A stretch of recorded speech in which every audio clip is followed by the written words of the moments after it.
Kalau dilihat kepada perkembangan dan juga situasi di Selangor ini, yang mana ada laporan dan juga berita sebelum ini yang mana Kerajaan Selangor menjangkakan 2 hingga 5 juta dos vaksin COVID-19 yang dibeli bakal diperoleh selewat-lewatnya pada Mei ataupun Jun hadapan. Yang mana Menteri Besar Datuk Seri Amiruddin Syari berkata pembelian semua vaksin itu dianggap penting bagi membantu kelancaran program imunisasi COVID-19 kebangsaan. Dan itu perkara yang turut dikongsikan dan juga melihat kepada keadaan dan juga situasi peringkat dan juga fasa program imunisasi COVID-19. Dan ketika ini fasa pertama Februari hingga April tahun untuk 2021 merupakan petugas barisan hadapan.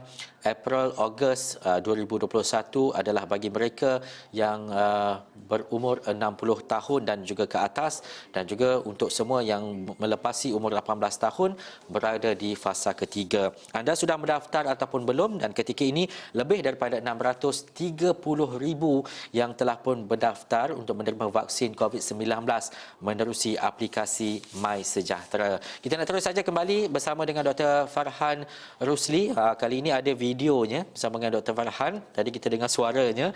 Dr. Farhan, terima kasih sekali lagi. Dan tadi kita dah pun saksikan secara langsung program imunisasi COVID-19.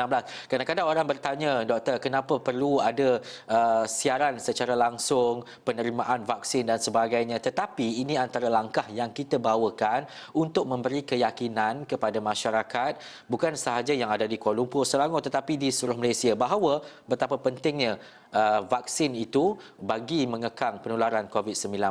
Mungkin sebagai pakar kesihatan awam, walaupun banyak usaha telah dijalankan untuk memberi penjelasan mengenai vaksin COVID-19, tetapi masih ada yang seperti doktor sebut, anti-vax yang terus menyebar maklumat yang kurang tepat mengenai vaksin dan sebagainya. Mungkin boleh doktor kongsikan pandangan berhubung vaksin COVID-19 untuk memberi keyakinan kepada masyarakat ini.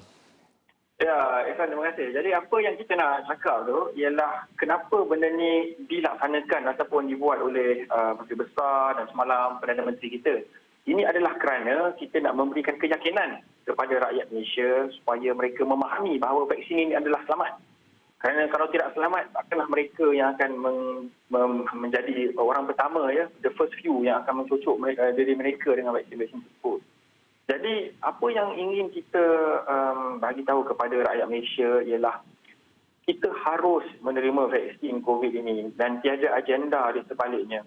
Kita harus memahami bahawa vaksin ini adalah sesuatu yang kita perlu mengambilnya kerana ini adalah untuk membantu negara kita kembali kepada norma seperti sedia kala dahulu. Tidakkah kita mahu berpulang balik ke berhari raya, bersalam-salaman pada waktu hari raya untuk menjumpa ibu bapa kita dan kita boleh peluk dan cium mereka dengan tanpa rasa segan ataupun rasa takut, dan kita boleh menjangkitkan mereka dengan virus COVID tersebut. Dan kita bukanlah negara pertama yang menerima vaksin ini.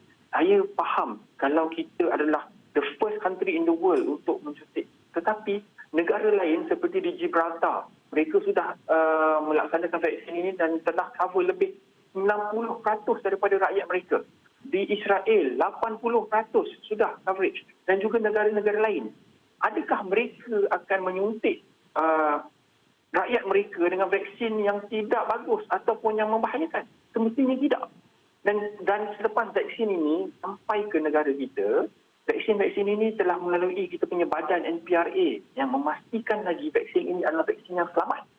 Jadi ini adalah sesuatu yang kita semua bertanggungjawab untuk memberitahu kepada rakyat Malaysia dan semua orang yang lain bahawa vaksin ini adalah sesuatu yang harus diterima dan harus dipergunakan.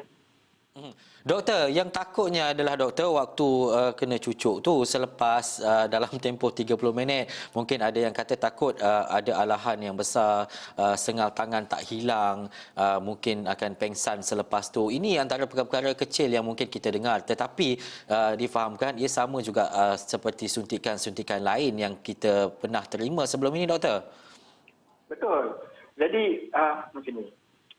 Kalau sesiapa yang pernah menjadi sedikit nakal di sekolah, yang pernah kena cubit dengan ibu bapa, sakitnya saya rasa lebih kurang ataupun tak sesakit kena cubit ibu bapa lah basically. Suntikan itu adalah suntikan yang sangat kecil, lebih kurang 0.3 mil. Ya, dan jarum yang digunakan adalah jarum yang dihaskan untuk memastikan itu adalah suntikan yang akan menjanakan kesakitan yang paling minima, yang paling tidak sakit. Jadi saya rasa ramai rakyat kita telah pernah ambil darah, rakyat kita pernah menderma, rakyat kita pernah masuk hospital. Ya.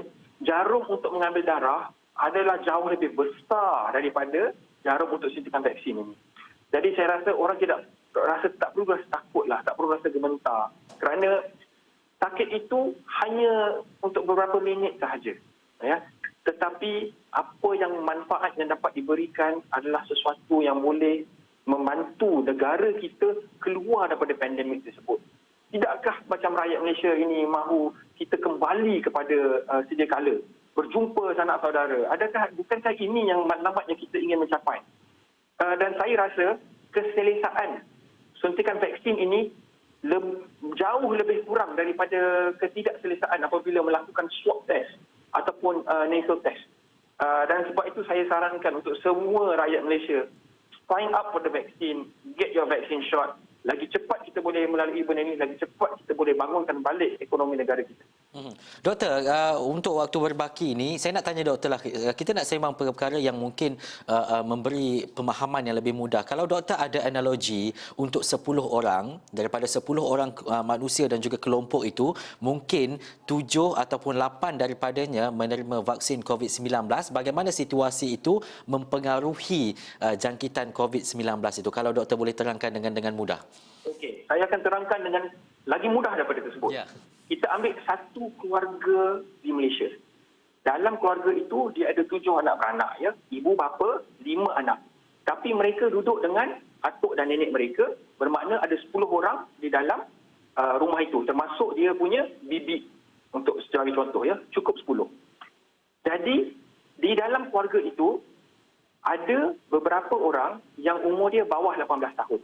Bermakna, dua anak terakhir mereka yang bongsu dan nombor 4, umur mereka mungkin 14 tahun dan 10 tahun. Anak yang lain semua umur 18 ke atas. Bermakna sekarang daripada 10 orang di dalam keluarga tersebut, 8 orang boleh menerima vaksin. 8 tersebut mengambil vaksin. 8 orang ambil vaksin, bila dibalik ke rumah mereka, 2 orang lagi yang tidak mengambil vaksin itu secara automatik akan dapat dilindung kerana mereka tidak boleh mendapat jangkitan daripada 8 yang lain.